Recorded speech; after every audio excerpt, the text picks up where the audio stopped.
was unique to the sense that you wasn't just Roman Atwood merch. It wasn't just Yeah. the same thing, which I've done, my fair share of selling that type of merch too. That's just a logo and you just slap it on. Even Yeah. phase merch, it's a little different, right? But like, Yeah, but that's a it's brand. a hard thing. Everyone knows what that is. Yeah, for sure. It's I your mean, Nike swoosh, dude.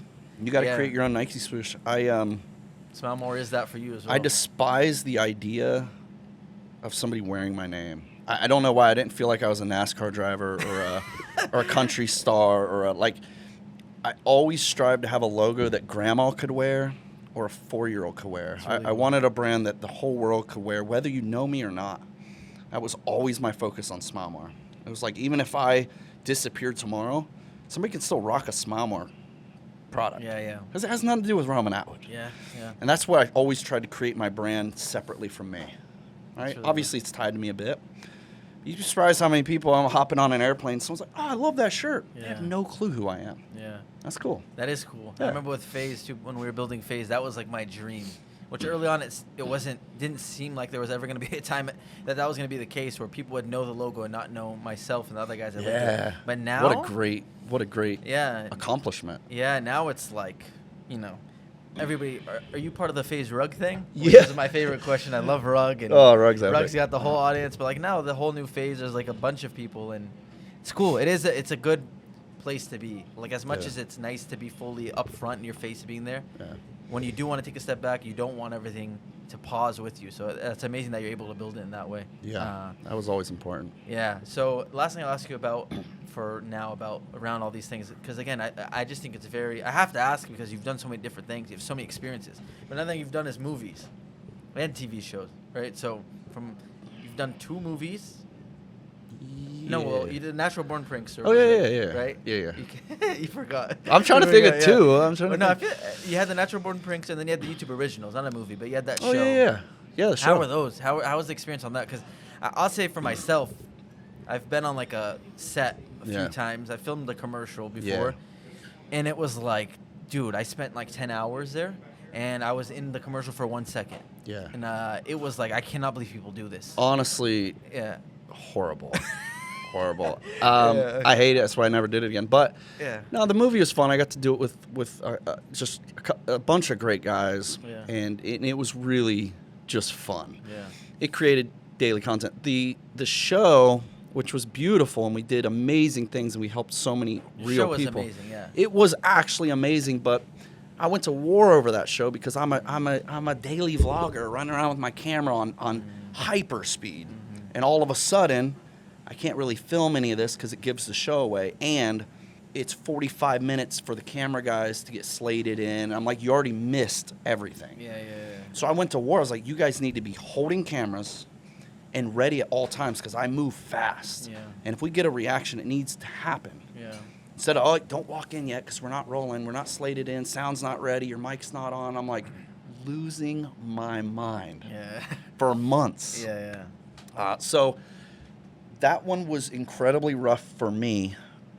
But at the end of the day, after I saw the show, I was so happy with it. I thought it was beautiful. Well, that show was different. That show was like you helped a lot of people in it, and I'm sure it felt, on a personal level, it was fulfilling to be able to do. Some of the coolest moments of my whole career, by far. That's amazing. Had it not been on that paywall YouTube was trying, I think it would have been crazy successful. Yeah. Because it was like my vlogs, which were getting millions of views per day, but on crack. Yeah. It was like this big budget vlog every day. It was really cool. That's really cool. I don't think many people have actually seen it. Yeah.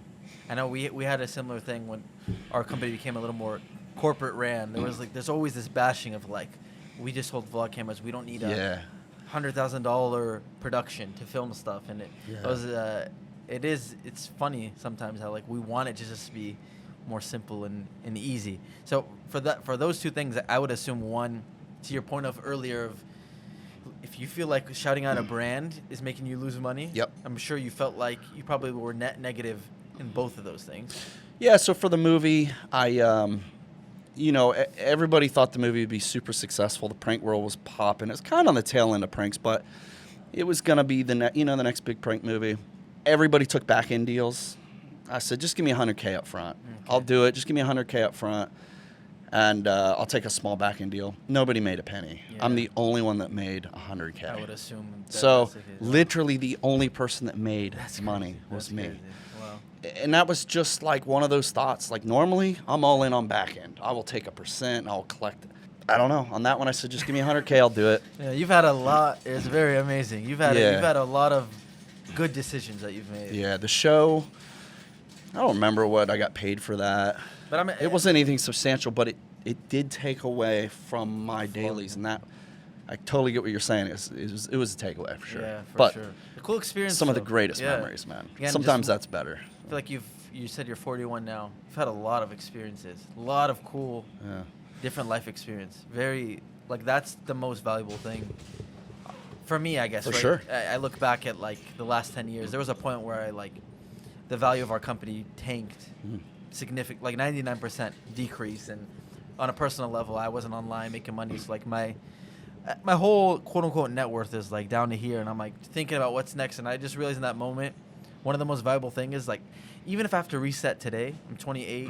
I feel like I'm old, but maybe I'm not too old. To your point, That's when I of starting started, 28, brother. right? I started at But I 28. feel like the experience that I had, it was like the most valuable thing, and I feel like you have a lot of experiences from this world, from owning stuff like this and the movies. So it's really, really cool. Yeah, it all shapes you. It all shapes Yeah. you, man. And I'm sure as a father now, sorry to cut you off, but like I'm sure you have so much that you're ready to teach. I mean, Noah's almost 20, you told me, right? Dude, he So, turns like, 20 this month. I'm sure you're past, like, I'm sure one of your biggest goals is to make sure that you can pass all this knowledge to them in some way. Yeah, it's hard for me, right? Like I told you, we grew up very poor. I watched mom and dad work very hard, physical, hard labor, sweat.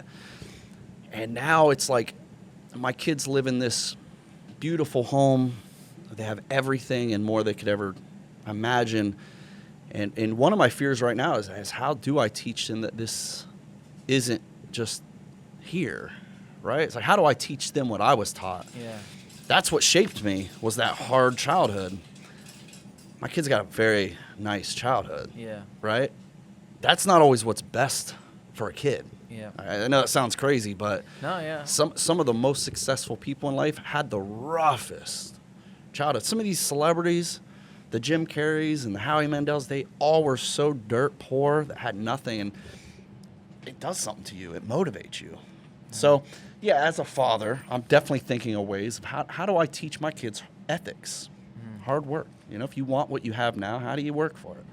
Instead of like, all right, my dad's sitting on a laptop, and we have all this. Yeah. I'll sit on a laptop. Yeah. I'll just sit on a laptop and have all this. So, yeah, it's definitely something as a father you think about. Yeah. That sounds At- crazy. At the very least, though, like even if it's not necessarily here's money or here's this and that, like that's obviously one aspect to it. But even just like the type of people to stay away from, the type of lessons you learn from Yeah. getting burned and stuff like that, just valuable things you could teach them. And you have a lot of experiences. It's cool.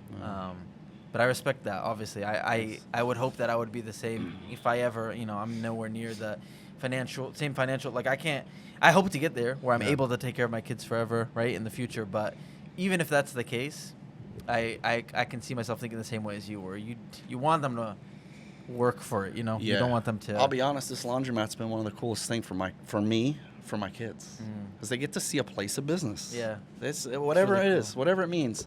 It's a place of business. So they count dollar bills. My little daughter loves sorting money. So cute. So I bring a stack of cash home. I let her do it all. Break this into hundreds and wrap it, and we'll take it in. That's so cute. Yeah. So So we've talked about a lot of the success that you have, and it's been, congratulations on all of it. It's Thank you. amazing. I know, definitely well deserved.